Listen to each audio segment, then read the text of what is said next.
Hello, തിരുവാതിരയായിട്ടൊരു Thiruvathira കളിക്കാനുള്ള തയ്യാറെടുപ്പിലാണ് ഞാനും എൻ്റെ ഗ്യാങ്ങും. അതിനായിട്ട് ഇതാ പാറക്കുട്ടീനെ ഒരുക്കുന്ന തിരക്കിലാണ് ഞാൻ. പാറക്കുട്ടീനെ റെഡിയാക്കി നിർത്തിയിട്ട് വേണം എനിക്ക് റെഡിയാകാനായിട്ട്. 6:30 വീട്ടിൽ നിന്ന് പുറപ്പെടണം. അതിന് 5:15 തുടങ്ങിയ മേക്കപ്പാണ് ഞങ്ങൾ.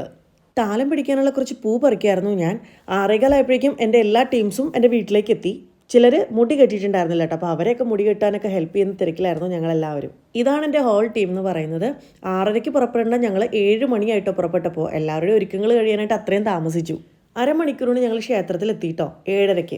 8 മണിക്കാണ് ഞങ്ങളുടെ പ്രോഗ്രാം ടൈം പറഞ്ഞിരുന്നത്. അവിടെ ചെന്നപ്പോൾ ഞങ്ങളുടെ ഗ്രൂപ്പിൻ്റെ പേരും ഹോൾ ടീമിൻ്റെ പേരൊക്കെ എഴുതി കൊടുക്കണമെന്ന് പറഞ്ഞു. അപ്പോൾ അത് എഴുതി കൊടുക്കുന്ന തിരക്കിലായിരുന്നു ഞാൻ. എല്ലാവരും നല്ല ടെൻഷനിലായിരുന്നു. പക്ഷേ കുറച്ച് സമയം ഞങ്ങൾക്ക് റിലാക്സ് ചെയ്യാനായിട്ട് പറ്റി. അവിടെ ചെന്നിരുന്ന് നോക്കുമ്പോഴത്തേക്ക് പാറുവിനെ കാണാനില്ല കേട്ടോ. വേഗം ചെന്ന് അവിടെ കലഞ്ഞു നിന്ന് നോക്കിയപ്പോൾ പെട്ടിക്കടയുടെ സൈഡിൽ തന്നെ നിൽക്കുക. അവൾക്ക് വാങ്ങാനുള്ള സാധനങ്ങളെല്ലാം സെലക്ട് ചെയ്ത് വെക്കുമായിരുന്നു. പരിപാടി കഴിഞ്ഞ് കുറച്ച് സമയം കഴിഞ്ഞിട്ട് വാങ്ങിത്തരാമെന്ന് പറഞ്ഞ് അതിനെയും വിളിച്ചുകൊണ്ട് പോരേണ്ടി വന്നു. ഇതാ ഞങ്ങളുടെ കുഞ്ഞിക്കണ്ണൊക്കെ ഇവിടെ റെഡിയാണ് കേട്ടോ. ഇത് ഞങ്ങൾക്ക് കോലുകളിയും തിരുവാതിരയും മിക്സ് ആണ് കേട്ടോ. തിരുവാതിര കഴിഞ്ഞതിന് ശേഷം വരുന്ന കളിയാണ് കോലുകളി. ഇതിൻ്റെ വീഡിയോ ആണ് ഇപ്പോൾ ഞാൻ ഇടുന്നത് കേട്ടോ. ഇതിൻ്റെ സോങ് ഞാൻ കട്ട് ചെയ്തത് കോപ്പിറൈറ്റ് അടിക്കും എന്നുള്ള ഒരു പ്രശ്നം കൊണ്ടാണ്. ഇത് കുറേ ദിവസത്തെ ഞങ്ങളുടെ പ്രാക്ടീസിൻ്റെ ഫലമാണ് കേട്ടോ ഇങ്ങനെ ഒരു പ്രോഗ്രാം എന്ന് പറയുന്നത്. പ്രോഗ്രാമൊക്കെ വളരെ ഭംഗിയായിട്ട് കഴിഞ്ഞു. ക്ഷേത്രത്തിൽ നിന്ന് തന്നെ ഞങ്ങൾ ഭക്ഷണമൊക്കെ കഴിച്ചു. പാറക്കുട്ടിക്ക് വാങ്ങിക്കാനുള്ള സാധനങ്ങളെല്ലാം വാങ്ങിച്ച് ഞങ്ങൾ ഹാപ്പി ആയിട്ട് തിരിച്ച് വീട്ടിലേക്ക്